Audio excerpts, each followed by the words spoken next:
may instruction man ako, tiyakin nila na handa sila sa pagbukas ng eskwela, ng klase. Para naman hindi nabibitin yung mga bata, tuloy-tuloy ang kanilang pag-aaral. Seamless o maayos na pagbubukas ng klase ang nais na mangyari ni Pangulong Ferdinand Marcos Jr. sa Lunes, June 8. Kaya ang bilin niya sa Department of Education, tiyaking handa na ang lahat ng mga eskwelahan sa pagsisimula ng pasukan. Kanina, mismong si PBBM ang nanguna sa isinasagawang brigada eskwela sa Kapitbahayan Elementary School sa Kaunlaran, Navotas City. Ayon kay Pangulong Marcos, mahalagang matutukan ang kalidad ng edukasyon kahit sila ay elementary students pa lamang. Alam naman natin ang pinakamahalaga para sa ating kinabukasan ay ang pagturo at ang pag-training sa ating mga kabataan. At yan ay hindi natin pinag-uusapan ng college, hindi natin pinag-uusapan ng high school. Kailangan magsimula sa grade 1 pa lang, kindergarten pa lang. Kailangan nag-umpisa na ang magandang pagtuturo. Kaya natin ginawa lahat ito. Binisita rin ng Pangulo ang Tara, Basa Tutoring Program ng Department of Social Welfare and Development at DepEd.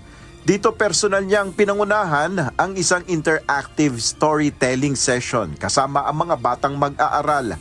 Nakasubok na ba kayo ng bagyo? Binagyo na ba kayo? Apo. Ha? Oh, Po namin magbabasa. nalaglag yung mga puno. Ha? Nagbaha pati baha. Butagan sa Ay, nako. Ayusin ni Mayor yung flood control doon sa... Ayon sa DSWD, bukod sa mga batang estudyante, natutulungan ng nasabing tutoring program ang mga college students na kapos sa gastusin.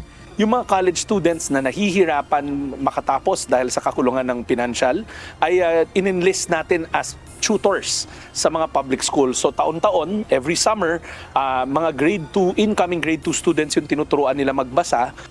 Tumulong na rin ang Department of Labor and Employment o DOLE sa Brigada Eskwela. Aabot sa 240,000 tupad workers ang nakadeploy sa buong bansa para tumulong sa paglilinis ng mga eskwelahan.